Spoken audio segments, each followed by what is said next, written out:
Alright, fellow Vikings, welcome back. This time, can you run a air conditioner or a freezer on solar?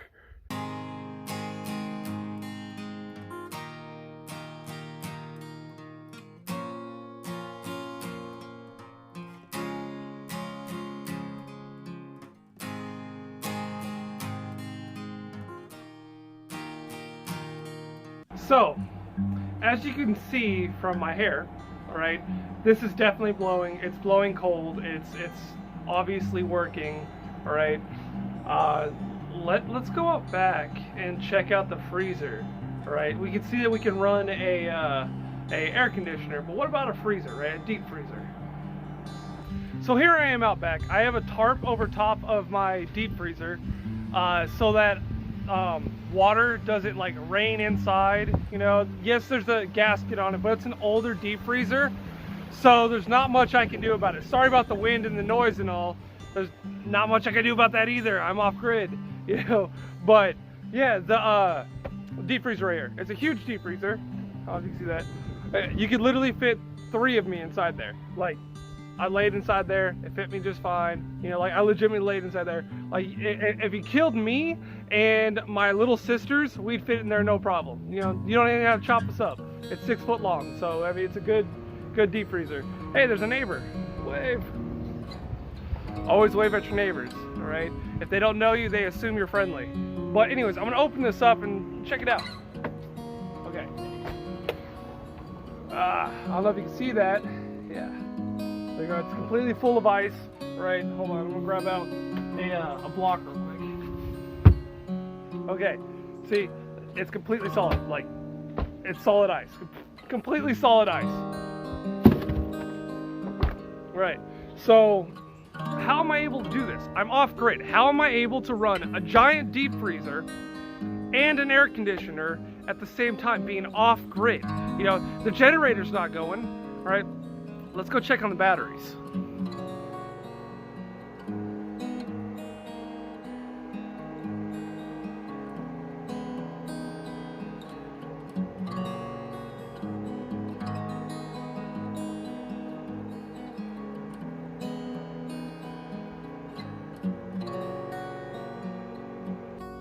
So, right there, you're able to see we're pulling in over 700 watts, okay?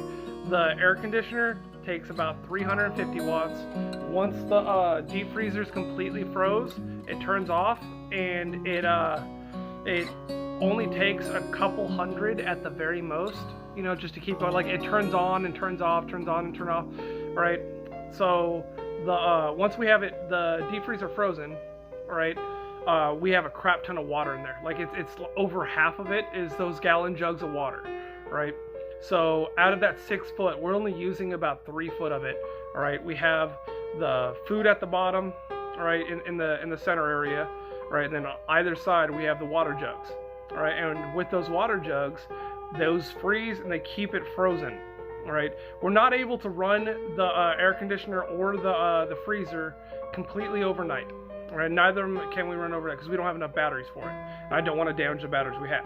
I never allow our batteries to get under 12.6. Right, I know that that's a little bit excessive. All right, but I want to make sure that my batteries last as long as humanly possible, right, or as long as batterily possible, whatever. Mind you, I didn't show you, but at the same time, we're still running that mini fridge that we were given by the Rainies. So that mini fridge is running, the air conditioner is running, the deep freeze is running, all at the same time. You know, we're pulling in just over 700 watts out of 1,500 watts that are hooked up right now. If you saw, there's a what do you call it, a charge controller that's open and all that. I'm currently getting ready to wire in another 500 watts. I'm actually going to have it as 1,000 watts on one charge controller and 1,000 watts on another charge controller. All right, so that should really help us be able to run everything longer, right? But I never want to dip in past like 80% of the batteries, you know. Now, is this viable for everyone? It's up to your budget, really. I mean, because each one of the panels costs around $200, right around there, $200, $250. Each one of the batteries costs between $250 and $300, wherever you get it from. You need a minimum, for what I have the 2 charge controllers, 2 inverters, and then 8 batteries along with 2 kilowatts of solar. Okay, so that's a lot. All right, everyone shows, oh, I got solar panels, you're able to run all this on. Okay, you're only able to run it on assuming that you're pulling in more watts than what it takes for you to top off your batteries and keep them up. Okay, if you damage, or I say if you use more than 50% of your batteries, you're damaging your batteries every single time. I keep mine over 80%. Right, if it goes under 80%, I tend to turn them off. All right, just to prolong the life of my batteries. I want them to last a good 30 years. You know, there's no reason to continually damage them. There's no reason to run them out like that. I actually know people who buy car batteries, right? And they have like 1,000, not 1,000. It's 100 watts of solar, all right, going into a small charge controller, charging the multiple car batteries that they have. All right, this is a more output than input problem with that. Okay, so if you're charging all of your devices and running lights like they are, all right, it kills the batteries. And actually, I've seen these people take their okay, so the big blue box store, I know you all know what I'm talking about there. I'm not going to name it. The big blue box store, right, allows you to return an item if within the first X amount of days it ceases to work. Now batteries, I think it's a few months, right, and they end up destroying those batteries within the first couple of months, and they just go swap out batteries. I think this is wrong because it's literally fraud. It's you're lying to the company saying that your product's defective, give me a new one. All right, sorry for all the bouncing. My dog keeps on moving around. But yeah, you're saying that the product's defective, right? It's not that the product was defective. You're using it wrong, right? If you kept your batteries topped up, right, you only used a small percentage of the available amp hours, then at that point you should be able to have it last as long as the manufacturer recommended. Now, if you actually have a problem with the battery's actually defective, that's one thing. But, you know, swapping them out like that, I think that's wrong. Okay, so I want to maintain my batteries as much as possible. The batteries are extremely important because that's our source of power, right? That without that, our stuff melts. You know, our food melts. Electricity for us is mainly for comfort, right?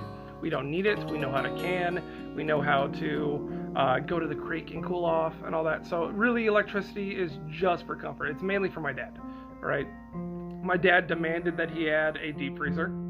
So I'm like, okay, Dad, you can have a deep freezer. All right, and I got him a deep freezer. Okay, now that you see it's possible to run all of that at once, all right, you really need to remember that you know, it's all up to your battery's capacity versus your production level and all that, right? You can't just go out there and say, oh, I'm going to plug in a whole bunch of stuff to solar, right? That's not how it works, right? You need to, okay, there are calculators online. You go to the big, what is that? The major search engine of your choice, right? And you type in, you know, what do I need to run this on solar, right? How much solar do I need, or solar calculator, or any of that, and discover for yourself what it's going to take for you to be off grid, right?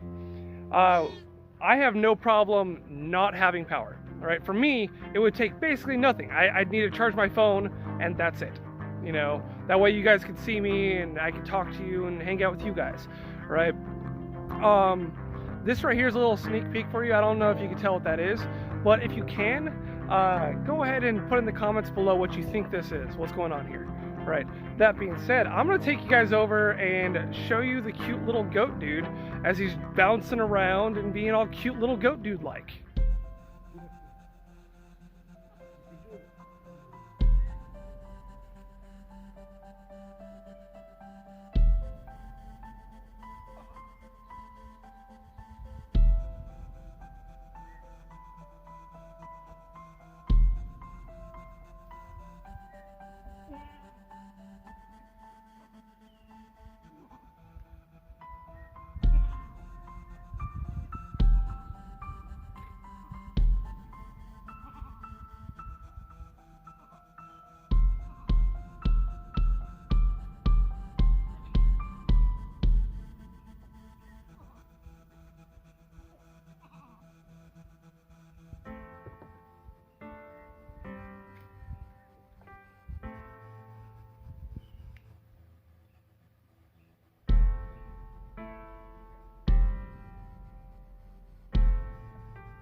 All right, guys, and with that, I'm gonna say goodbye.